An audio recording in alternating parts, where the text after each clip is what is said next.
Welcome back to Effing with the Ineffable. I'm Zoe, I'm Smokey Pigleton. aka Will, and welcome to our show. I think this is the sixth episode now. Wow. Our fifth episode hasn't even premiered yet because it's gonna premiere tomorrow. Because my family is leaving my parents' house on Tuesday, and then our recording schedule is gonna get less frequent. We're probably only going to record once a week.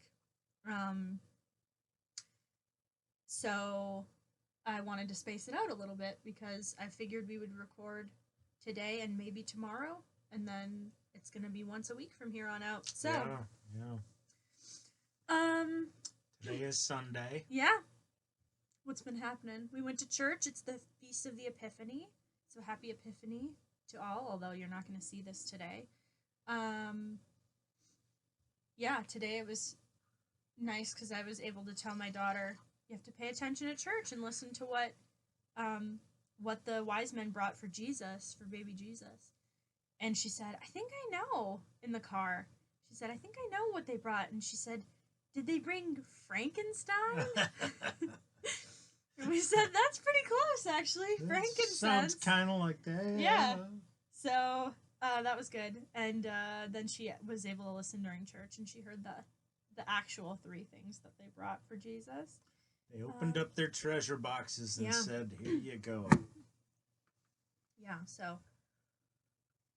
We got it from you, now we're giving it back. So, I don't know. Not much. Oh, we played D&D for the first time as a family yesterday. My small family, my husband and my two kids and I, we've been playing every week for a while now. Maybe it's a good imagination game. 2 months or something. Yeah. It's really fun because my daughter gets really into it. She loves it. She does. But we'd never really played like a whole campaign with my dad and my brother, my sister, and then one of our cousins came over, and we all played. I'm always the dungeon master, which I don't really love being the dungeon master, but I think it's a good.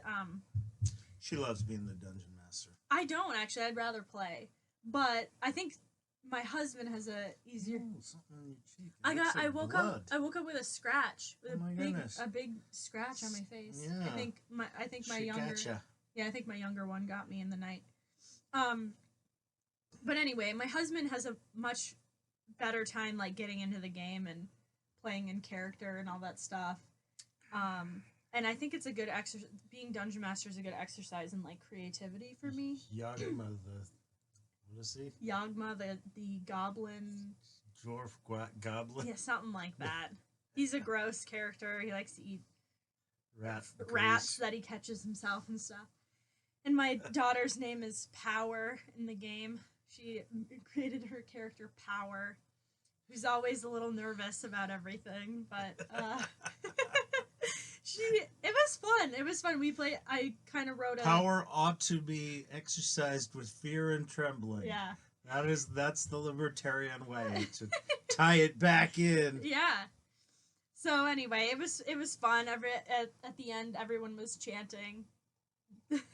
Ding dong, the witch is dead. Because I did a story based on Snow White, and they killed the witch at the end, and Snow White woke up and rewarded them all. So it was fun. But other than that, not too much has been happening, I guess. So we can get into our topic for the day. Pretty quiet week here in Lake Wobegon. I'm probably gonna have chocolate all over my face, but familiar with Lake Wobegon? Yeah, that's what's his name? Yeah, the radio guy. Radio guy, yeah. That's his name. Garrison Keillor. Garrison Keillor. Yeah, I know a little bit about that. I used to love listening to Prairie Home Companion. I've never listened to any of it, but like I just know it because it's like a cultural. Oh, it was sweet stuff. And then he got canceled because he was, I don't know what he did. Me tooing somebody or something. Something. Yeah. Showed interest in the wrong person. Somebody who didn't want him to be interested in him. I guess. Whatever. So, anyway, of Garrison Keillor, on to our topic for the day, which is we kind of have a Which is, how much interest can you show in somebody else before it becomes A an problem. actual offense? Not quite. That's not what we're talking about. But pretty close. Kind of. Yeah. So we had two once again suggested topics that we're kind of merging into one thing, which so I guess let's start with, we had a requested topic to talk about, like, where do we draw the line between my rights and your rights? So, for example, when it comes to the vaccine, it's like, I have a right not to put things in my body that I don't want to put in my body. But you have a right not to get sick from me walking around getting you sick, right? Right. So where do we draw the line between those two things? It's not... And does the school have a right to say, hey, if kids aren't vaccinated, we don't want them here because it becomes a chance for everybody to get sick? Yeah, and I mean, it's hard. So we're going to talk about this a little bit more, but it is especially difficult when we're talking about public institutions instead of a private institution. Like, a public school is, a government institution, essentially. It's funded and run by the government, which means it probably shouldn't exist at all. I agree with that. We can talk about another day, about whether public schools should exist at all. But because they do exist, and whether it should be mandatory for kids to go to school, compulsory schooling, 16. I already have court cases about that topic that you've looked at, that are in the chamber, because all right, yeah, anyway, that's the topic for another day. But so that's just one example of, like, where do we draw the line between my rights and your rights. So let's talk specifically about an email that we got. I'm going to read parts of this email and censor parts of them. But where do our rights end and where does somebody else's rights begin? Yeah. Where's that gray area in between, and how can we make good moral decisions about how to conduct our life? Because if the point of libertarian philosophy is the protection of people's rights, I mean, that's the point of the government, right? Is to protect our rights from internal and external factors. Protect everyone's rights. Yes, but the rights of everybody. And so if two rights come in conflict with one another, mm-hmm. and not just like, we're actually talking about negative rights here in both cases. It's not like my right to my property and your right to free education, like, because one of those rights doesn't actually exist. Mm-hmm. But we're talking about actually two cases of negative rights. Like, I have freedom of, I don't have to have a vaccine if I don't want to, because it's purchasing something and putting it in my body, and you have a right to not get sick. Anyway, so I'll read this email. This relative of ours goes to church on Sundays. Goes to church on Sundays, and there's a family that sits, sometimes 6+ people, sits up front, and none of them wear masks. Our bishop has mandated that people wear masks, and the priest has posted on the door of the church that the bishop has said that people must wear masks, but this priest does not enforce that. Is this causing scandal? As Catholics, I think being obedient to church authority is of great importance, is it not? And I'm pretty sure that another priest has said that we're supposed to be obedient to church authority, even if that authority is quote-unquote wrong, so long as they are in not... our opinion. Yeah, so long as they're not requiring us to do something immoral. But I think a libertarian's take is that this family can choose for themselves how they want to live, whether or not they want to follow what the bishop says, and then our relative who's bothered by this has choices he can make. He can choose not to attend Mass because he feels they're being reckless, or he can attend and keep his distance, wear masks, etc. So I guess what initially comes to mind for me is this is a kind of a different case, because this is a private institution. Churches are private institutions. So if we're talking about a church or a business, a place of business, or somebody's own home, any place that is privately owned, the people who own that place can set whatever rules they want. And people who are entering that place of business, who want to do business with them, or even it's weird because churches aren't really places of business, but they are private institutions. The people who enter those places have to abide by the rules that are set forth. Mm-hmm. So I think that's an important thing. Like if the rule is you have to wear a mask to enter the place of business or the church or whatever, then you should wear a mask. Mm-hmm. But at the same time, like for me personally, I'm not like a huge masker in the sense that like I'm not an anti-masker. Like if I enter a business or a church, I will wear a mask. But I don't really think the science is very settled about masks actually helping anything. But that's neither here nor there. Yeah. They can say you have to wear you have to wear a funny hat. Exactly. And if you want to engage, I don't understand why I have to wear. You don't have to understand. Yes. You have to follow the rules. They're allowed to set the rules for their business, their activities that they're overseeing, and if you don't like it, start your own, I guess, or go find another one. Go find a. I mean, there's probably plenty of churches where all kinds of weird stuff happen. We've heard of things, you know. They have dogs up on the altar, you know, receiving the host and stuff. Yeah. It's like, what? Yeah. So, but my point is, where's that in the rubrics? Yeah. My point is, even though I'm personally not a huge fan of masks, I wouldn't wear a mask if I wasn't specifically asked to. I do wear a mask when I go into church. I wear a mask when I go into the grocery store. I wear a mask when I go to the aquarium with my kids. I wear a mask at all those places because I even wear a mask. This one bothers me a lot, actually. The National Zoo, which is a publicly funded program. Yeah. The Smithsonian. Mm-hmm. Completely outdoors. All of the buildings have been shut down. Like you can't. There are buildings that you can go into at the zoo, but all the buildings have been shut down since the pandemic. And actually, now the entire zoo has been closed. I think for like a month or something, because of increasing cases of COVID or whatever.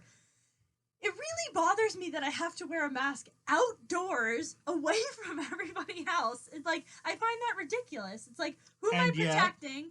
But because they ask me to do it, you comply. I comply because I think it's more important for me to follow the rules and not cause problems so that my kids can enjoy the zoo.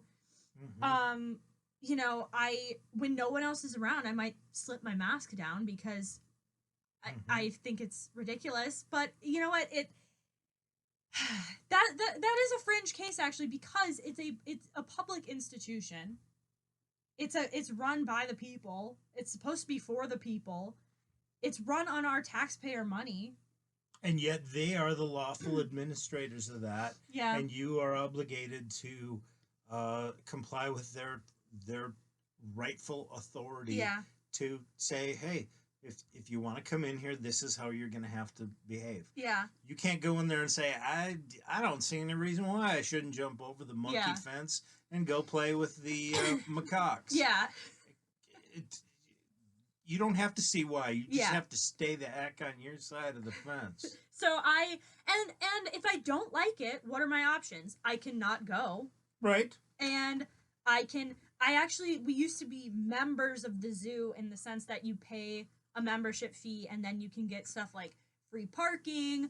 You can get discounted, certain things discounted, like they have classes for preschoolers, which are actually really nice. But being members still does not make you I know. Immune from from following the rules. I know. And I'm saying I'm actually no longer going to be a member of the zoo because I don't support a lot of the measures that they're taking because of COVID. And those are my options. I can publicly show them I'm not going to fund you with my dollar because I think that what you're doing is ridiculous.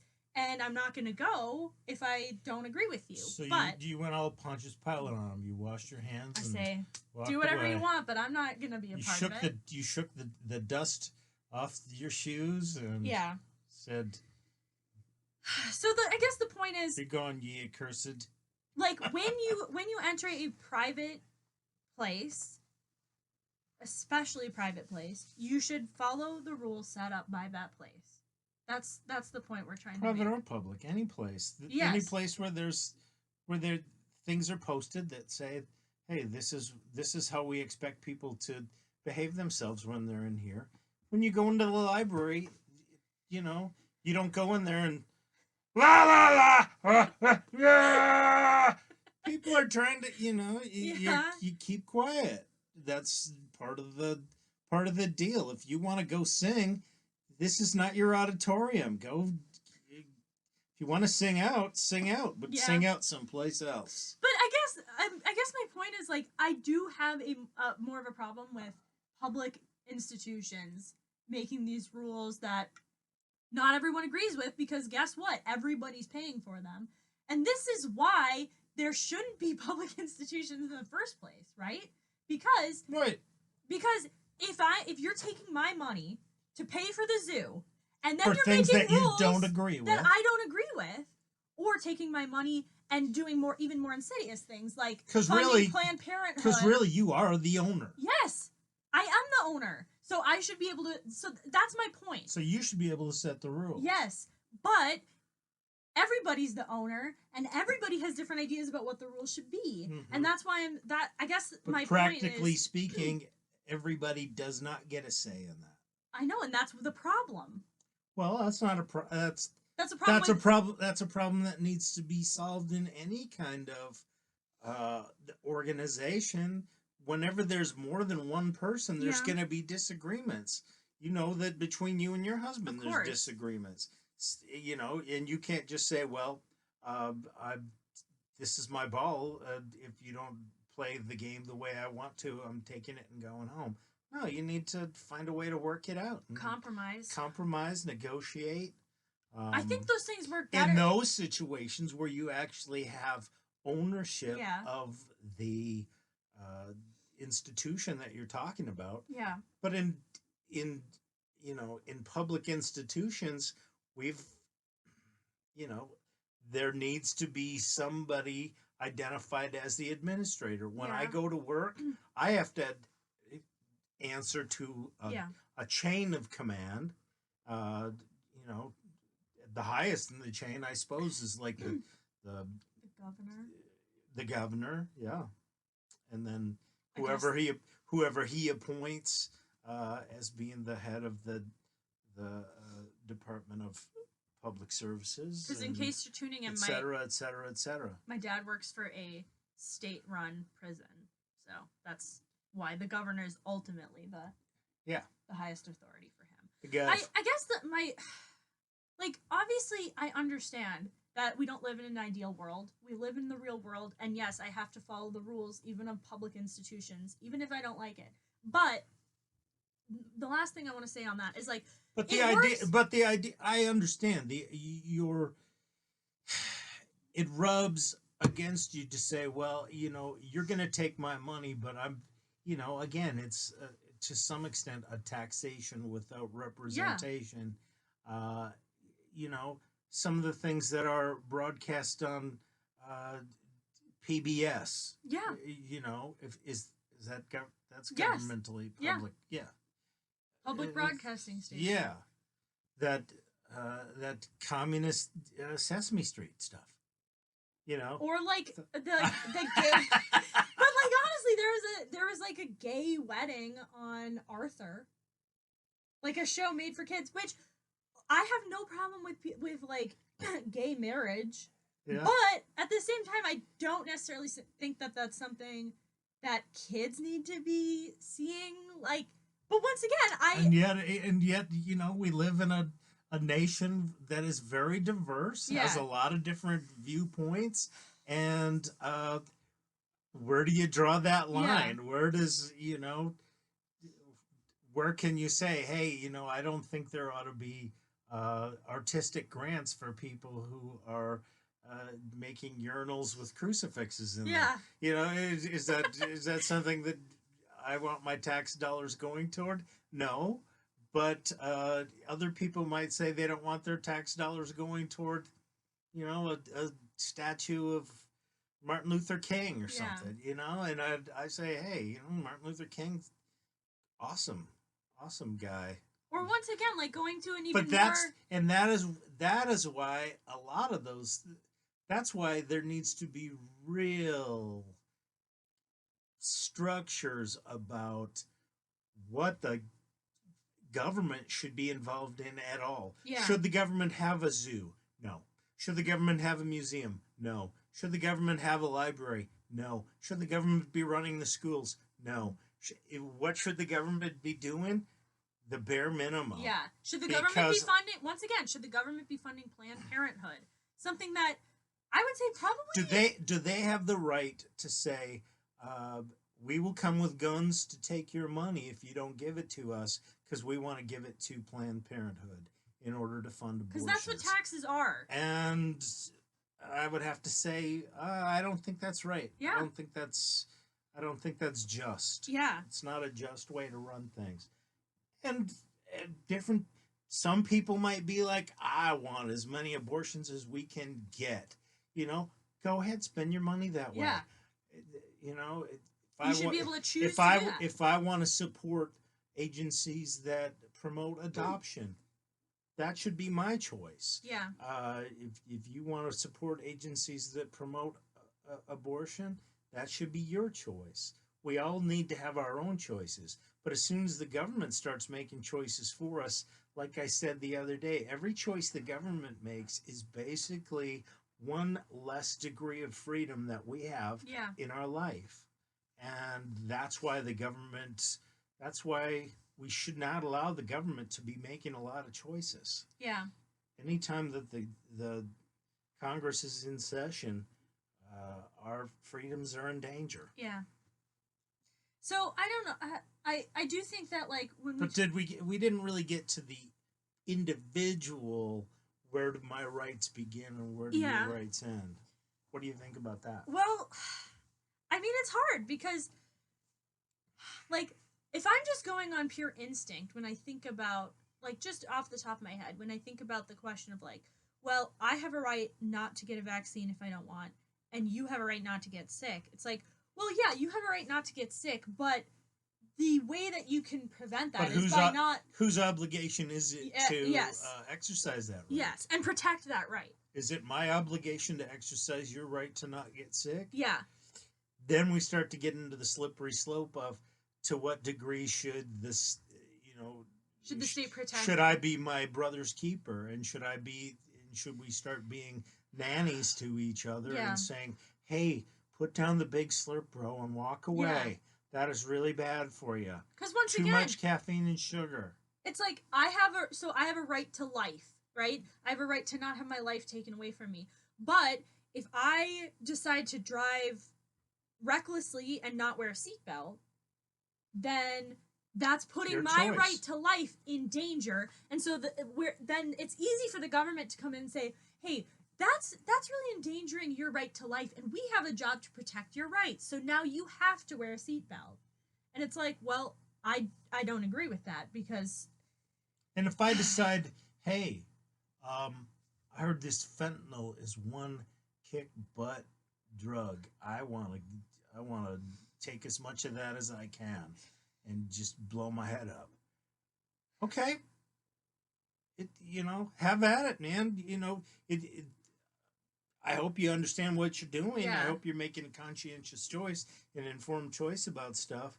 But if that's what you want to do, I don't think anybody should have a right to stop you. Yeah, and the reality of life is we very rarely actually know the consequences of our... Like, most people just don't think through stuff like... Right. Is what I'm doing... What's this going to lead to? Yeah. So when people smoke cigarettes, when people drink a lot of alcohol and get drunk, when people do any number of things, it's like, are you actually thinking through all the consequences of that? Obviously, no. Everybody has seen the ads on TV about smokers who have to talk through a hole in their neck because they smoked forever, and everybody knows that that's like a possible outcome if you Now smoke. I talk like this. Exactly. Everybody's seen that, and everybody knows that that's a possibility, but most people don't care enough to actually say, well, I'm going to resist the urge to the momentary satisfaction of smoking this cigarette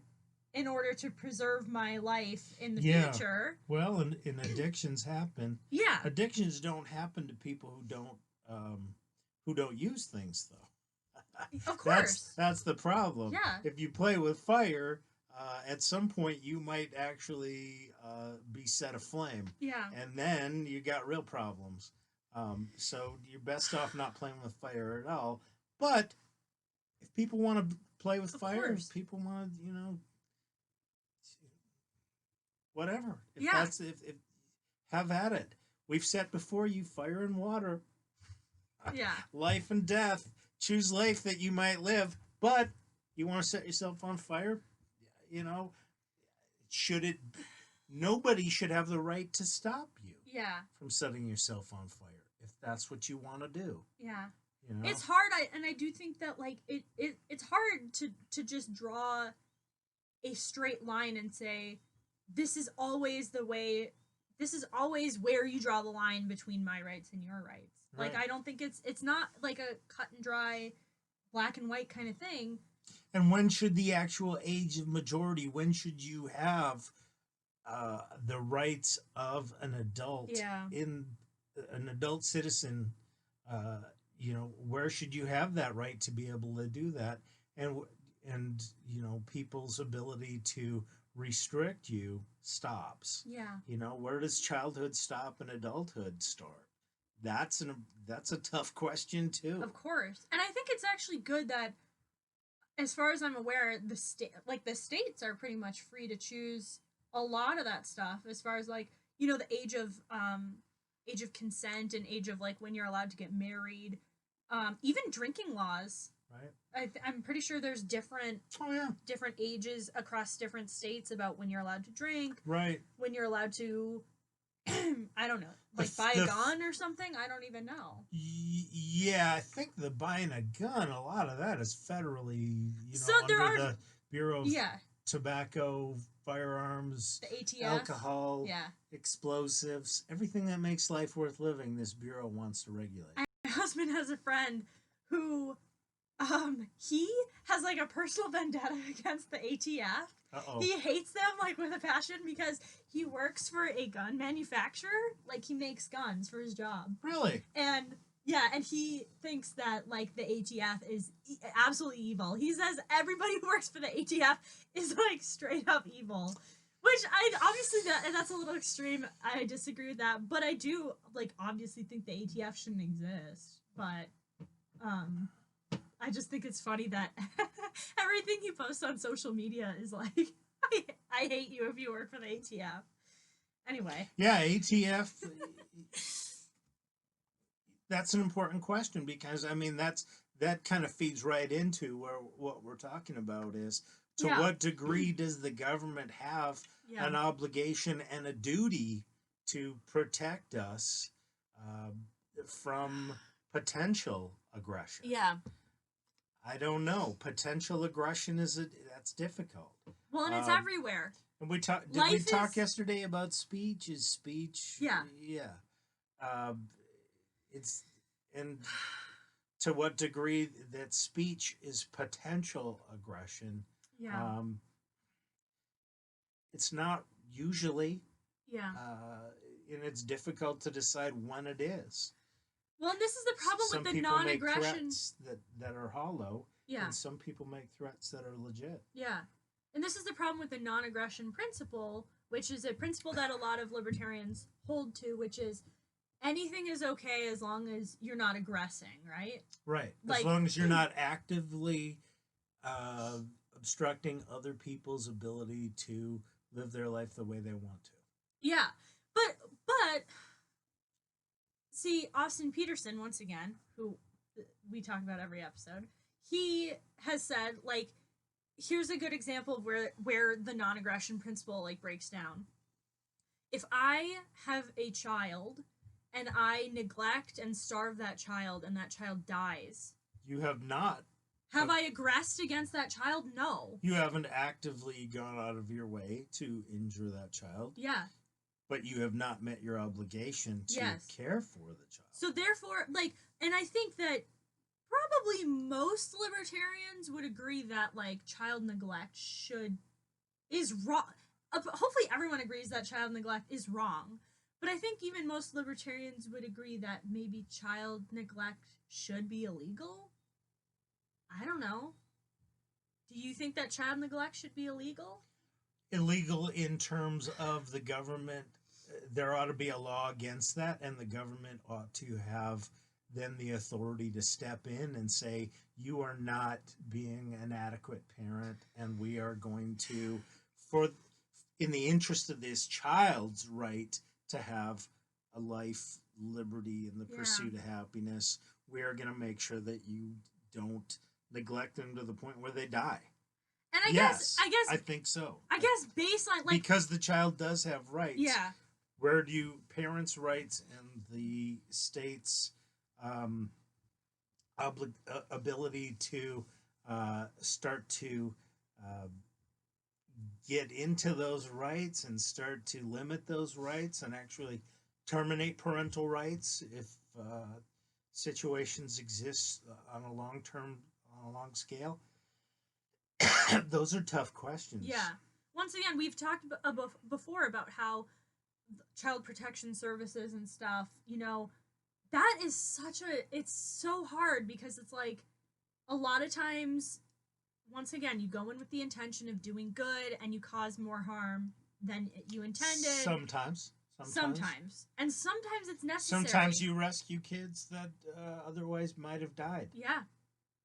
You know, so where do you draw that line? And it has to be on a case-by-case basis, really. You have to. It takes the wisdom of Solomon to decide who's going to become an adequate parent. How long do you give parents? Because sometimes protective services goes in and parents are using drugs, you know, or getting high all the time or whatever, and they're not taking care of their kids. And then the protective services decides, okay, we're going to remove the kids for a while. You guys just work on getting yourself sober, getting yourself clean, getting a job, getting the resources that you need in order to be adequate parents. And sometimes those folks have a heck of a time doing that. Yeah. Part of it is when kids are removed, how much emotional stress is that? How much shame and humiliation and rage goes into having your kids removed from your care and being told that you're not a good enough parent? How difficult is that to deal with? It's terrible. Yeah. And how do these people usually deal with difficult things in their life? When the going gets tough, the junkie gets high. Yeah. You know, they turn to alcohol and drugs, and they want to get high. And because it's problem avoidance that usually gets people to take drugs in the first place. Right. And when those drugs cause more problems, you're going to want to further avoid those problems. And why does the problem avoidance develop in the first place?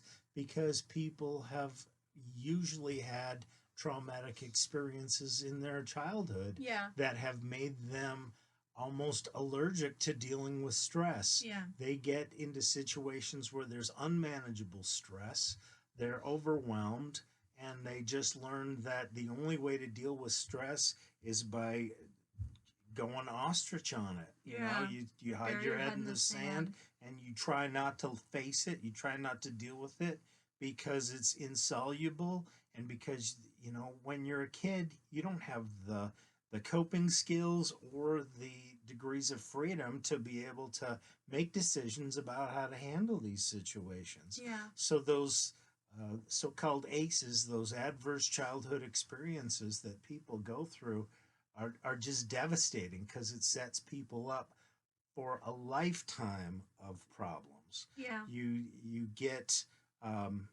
you get so much stress so early on, toxic levels of stress that are just unmanageable and intolerable. That and avoidance is really um, the only way to handle that early on. And so, um, you know, this pattern gets set up where uh, people deal with things by not dealing with them. Yeah.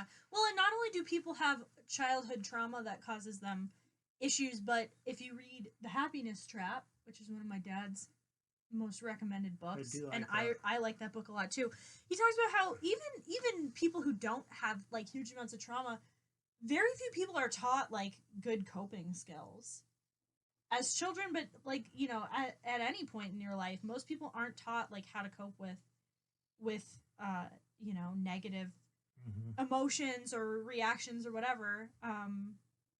And so anyway, yeah, once again, the hard thing is, I think I mentioned this in the last episode. It's like if the law, if things are taken on a case by case basis, you can't really make a law about that, right? Like, that's the hard thing about like child protective services, is you can't just say, okay, every time there's child neglect, the kids get taken out of the house. It's like, well, yes, sometimes it's good and But how do sometimes you it's not. define neglect Exactly. in a way that's clear? And as far as like giving kids back, I have a relative who was taken out of his house because his one of his parents had him in the car and overdosed on drugs with him in the car. And so he was taken away from that parent. And then, Which you was know, probably the right choice. yeah. But then that, he's got one parent who was having struggles with drugs, and once again had a lot of childhood ACEs and all this stuff.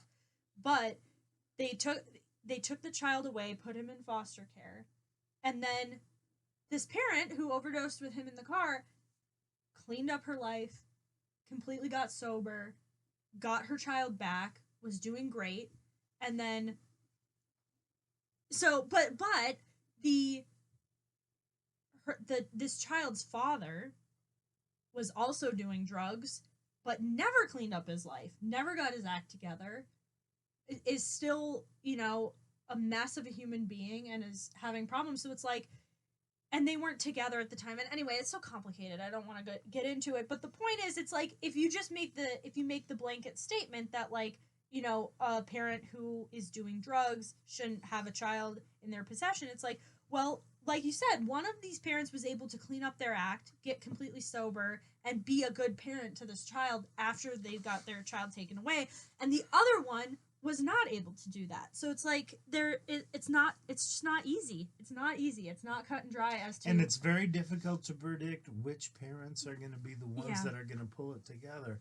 And it's also very difficult to have kids in foster placements long term, uh, waiting for parents to get their acts together. Yeah. How long do you let kids uh, Be in waiting? Yeah, kind of, and be in limbo and not be, because early experiences of bonding and attachment are tremendously important. Yeah. For a sense of well-being, for a foundation, for you know good feelings about yourself and trust in the world.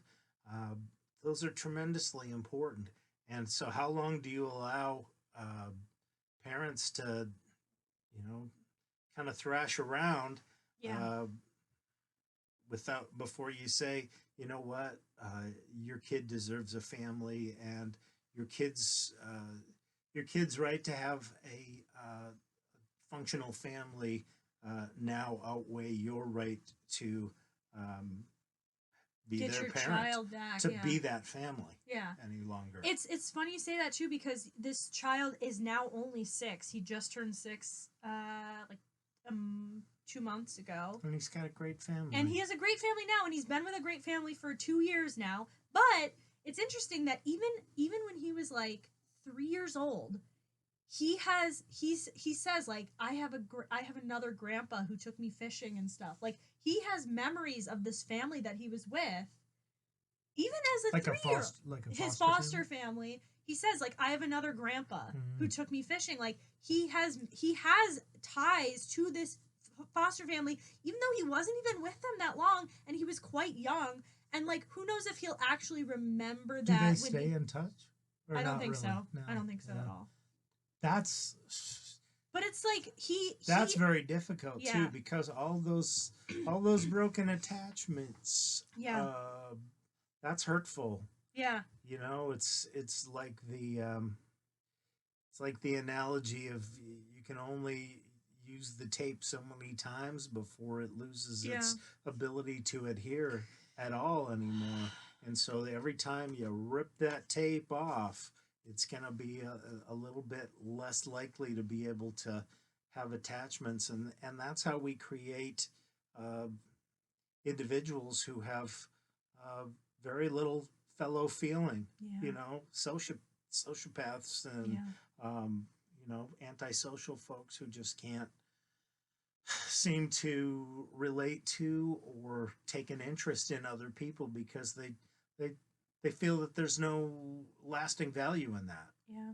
And that's been their experience. You can't blame them for that. You can't say, oh, that's pathological. No, that's realistic. Reality. That's realistic. You know, you get it. Yeah. And luckily this kid is, like, he's in a good place. He's with a really good family who I think he's going to be in this family forever now. He's loved and he's, you know, he's loving too. So yeah.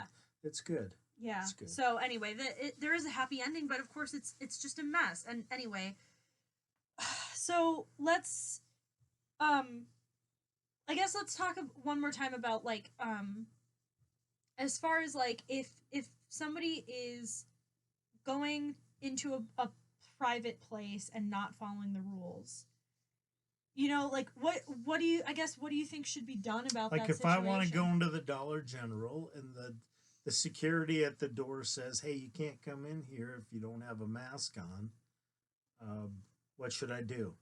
Well, I guess I'm talking more specifically about this case of our relative who, I mean, that's like, the rule is being enforced there. So it's like, well, the rule's being enforced, yeah. And remember, there was some times when people got so incensed about, how dare you tell me to wear a mask, that somebody went and shot one of the security guys at the Dollar General. And it's like, you're obviously out of line. If you don't like the rule, go find somewhere else.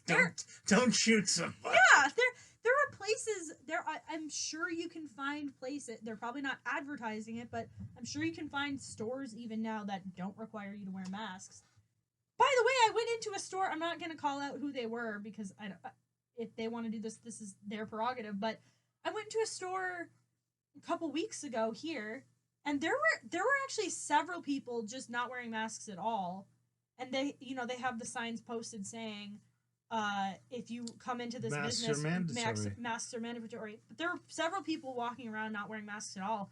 And I don't really care, so it's not like I'm going to say something about it. And but there are some people who do care. People who are highly vulnerable. Sure. You know, whether masks actually protect them or whether it's just a placebo effect doesn't matter. It's their preference, and if the store says we mandate masks, and then you walk in there and they aren't mandating masks, then that store has basically broken their contract with you. Yeah. Because they told you, hey, we're gonna have only masked people in here, and then they don't. You know, they're breaking the contract. So the same thing with the church. Yeah. So for this relative who's going to church and seeing people, even though there's signs on the door saying you have to wear a mask, I guess my recommendation to anyone who's in a situation like that would be, if you talk to the priest and he's still unwilling to follow the rules, then you can definitely talk to your bishop about it. If the bishop has made a rule saying that, you know, and I think the bishop should do something about that if there's a rule that's not being followed. If the bishop was willing to make the rule in the first place, he should be willing to enforce the rule and figure out some kind of way to enforce the rule. That's actually a question I had. If a rule is not enforced, is it really a rule? No. I don't think think so. My Not really. my I mean- husband, who's in law school, would say there's laws on the books all the time that people don't enforce, but there's still laws. But I'm like, well, if they're not enforced, is it a rule? A law that's not enforced is is just words. It's a suggestion. Yeah. Yeah, I It's mean, just words. so it's tough, but I would definitely say, if you're in a situation like that where you really do feel unsafe not wearing a mask, and there's people going into these private institutions not following the rules, if you're unwilling to talk to the people themselves who are I don't even know if that's a good idea, going up to the family and saying, hey, you should be wearing a mask because that's the rule. At least Well, talk how to are we supposed to handle conflicts in a church? It's spelled out pretty clearly. yeah. When you have it, when your brother has done something, you go and talk to your brother. If you don't get any gratification from talking to your brother, then you take it to the next step. You talk to the elders in the church. And that would be like the priest in this case. Right, and then hopefully they will get together and say, "Hey, listen, I don't want to be a jerk about this, but other people have been complaining about you not wearing a mask, so please wear the mask." And then if they don't, then it's got to come to at some point saying, "Okay, we're calling the state troopers. We're gonna have your ass hauled out of here if you can't have a mask on." Yeah. I don't know. It's interesting getting Wouldn't that be something? having people haul out of the church for not wearing masks. Middle of mass, have a couple people. It's like, you've been asked to leave. I mean, leave. it ultimately is You're a private place, and if the people in charge of that private place, meaning the priest and the bishop, want to haul people out for any reason, If they say you're not welcome, then you are trespassing. yeah, exactly, And you can be hauled out. yes, that's breaking the law. Trespassing is breaking the law, and that's infringing on somebody's personal right to property. Right. Because it's not your church. Even if you support the church, financially or whatever, it's not yours. I can't walk into the church carrying my AR-15. They would frown upon that. They'd say, "Please don't carry that into the church." Yeah. Say, "I got a right to carry my gun wherever To I bear darn well arms. please."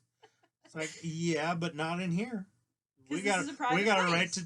right to tell you, no, leave it outside. This gets into a whole other issue, which I think is really interesting. When you go into a public building and they say you can't bring a gun into a public building, Right?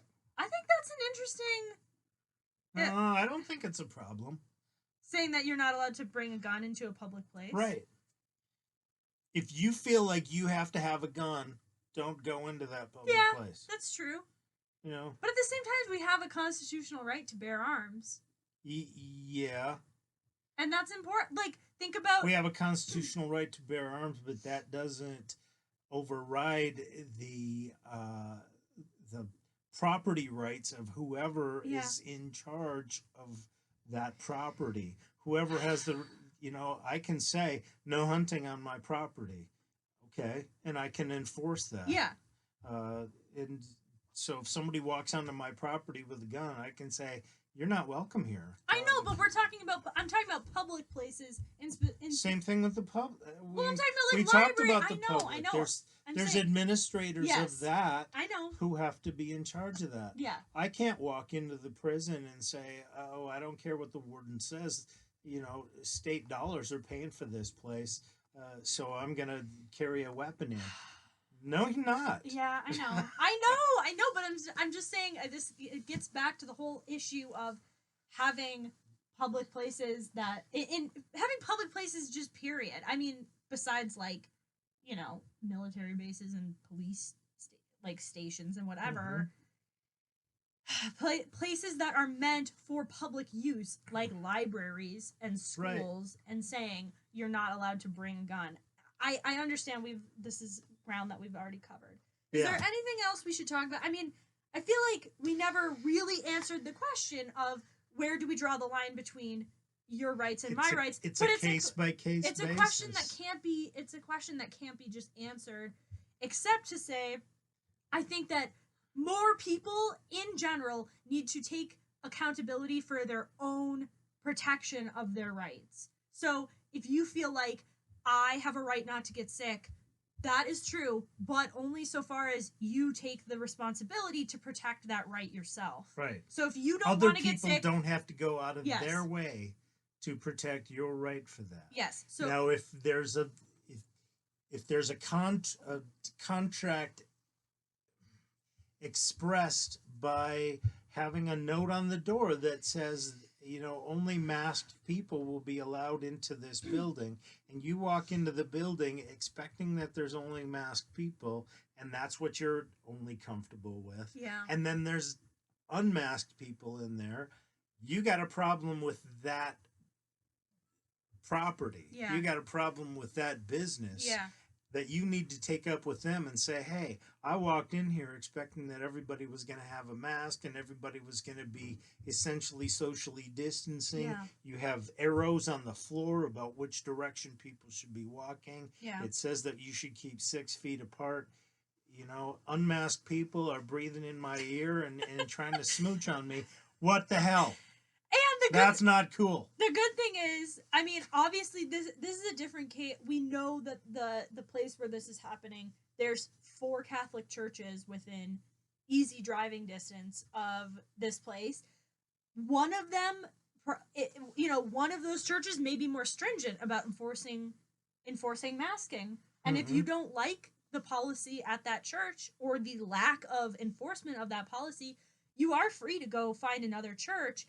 And if enough people leave that church because they're saying, hey, I'm uncomfortable with the fact that you're not following the rule, they might wake up to the fact that, hey, we should probably do something about this before we lose all of our parishioners.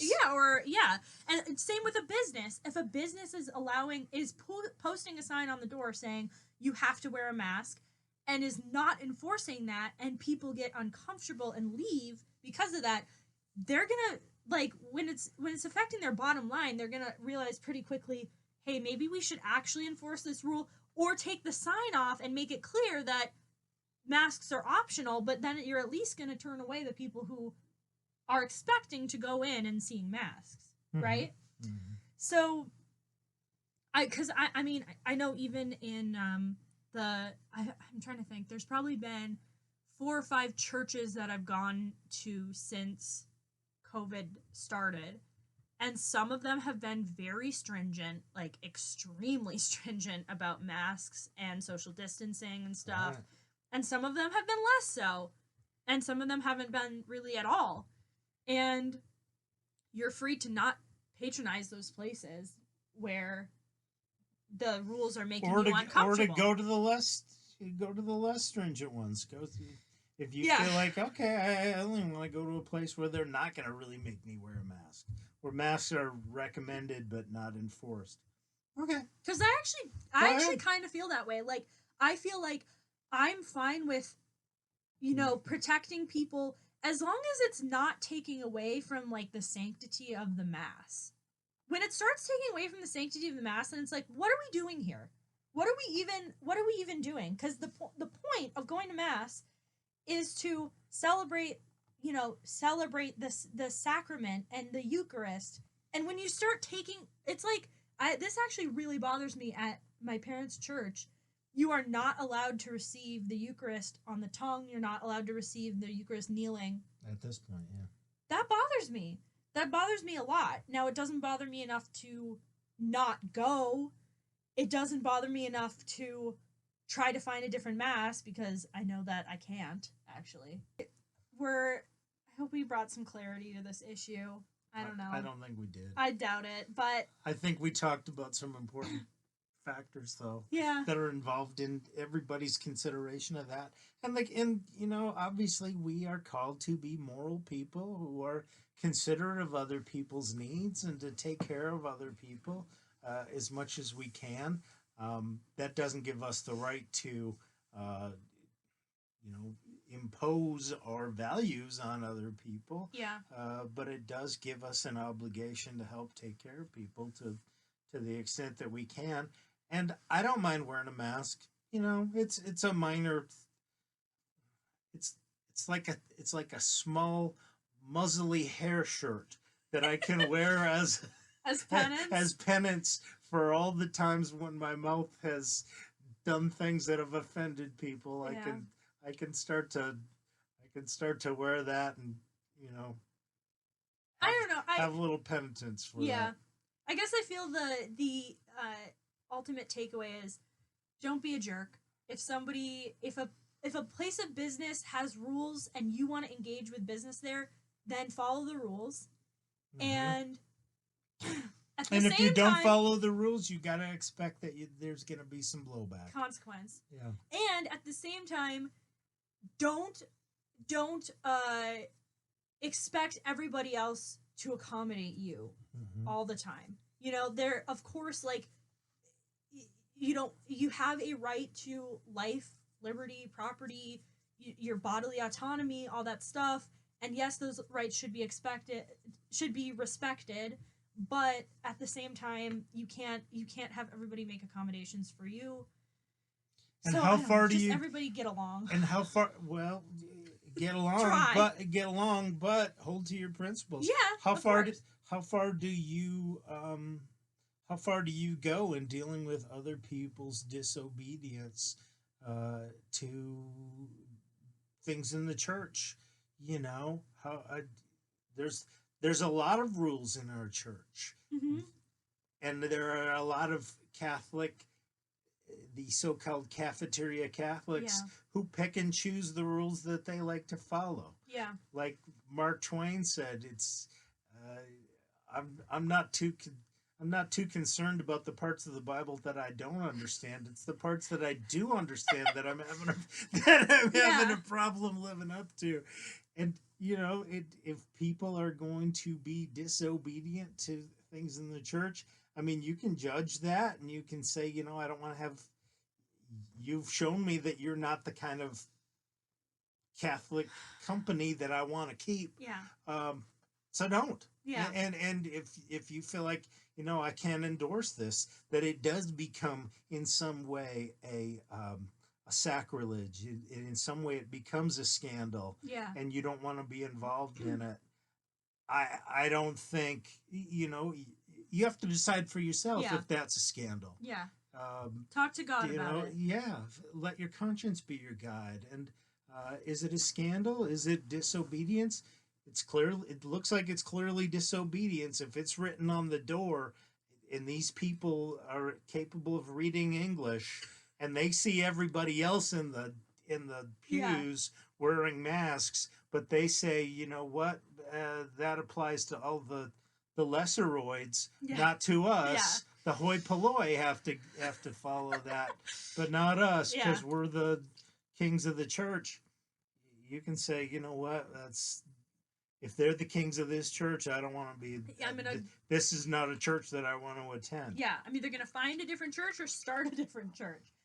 Hopefully not. Hopefully, don't start a different church. I mean, start a different Catholic church. Where you have dogs and stuff attending mass. I mean, start another parish or petition your bishop and say, that's what bishops are for. Yeah. That's what the church authority is for. Is so that we don't have to deal with all this stuff alone. And how important is obedience? Tremendously important. Is that something that's been neglected in our culture? Yes.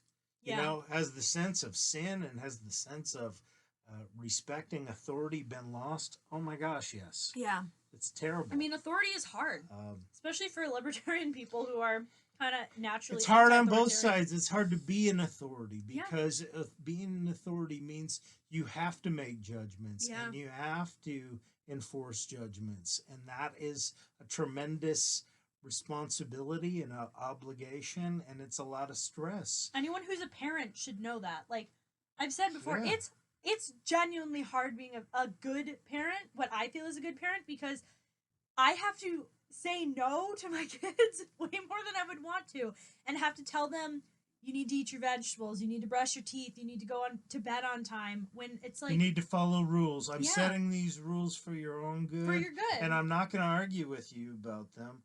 I'm telling you that I know what's better for your good than you do, and I know that you want to eat s'mores for breakfast. Yeah.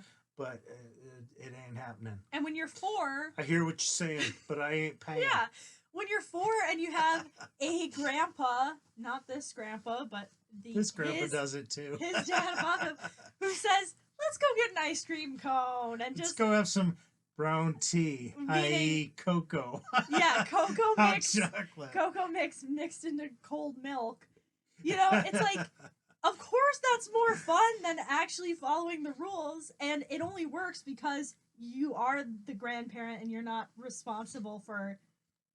Actually, this is fun. But it does undermine the authority of the parents. There's a really good book called My Grandfather's Son by Clarence Thomas, the Supreme Court Justice. He was raised by his grandfather. His grandpa was like a total hard ass, like made him get up before the sun every day and work in the fields because he had a farm, work until the sun went down, basically. Like, he was really strict and really tough.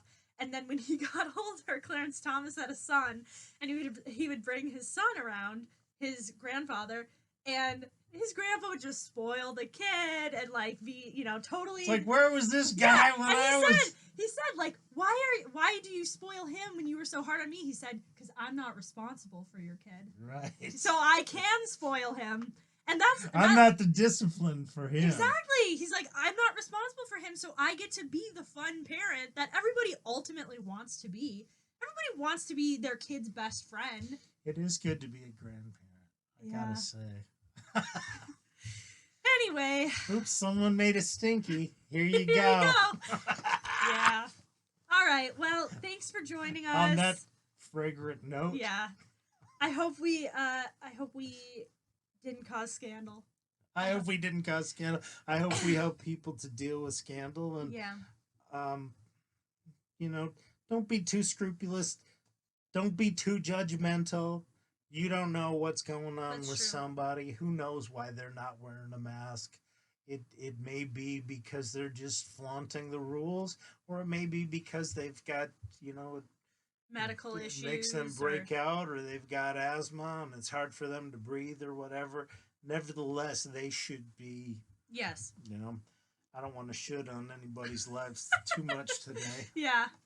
Okay. Well, thank you, everybody. Have a good week. And may God bless and keep you. May He set His face toward you and be gracious to you and give you peace.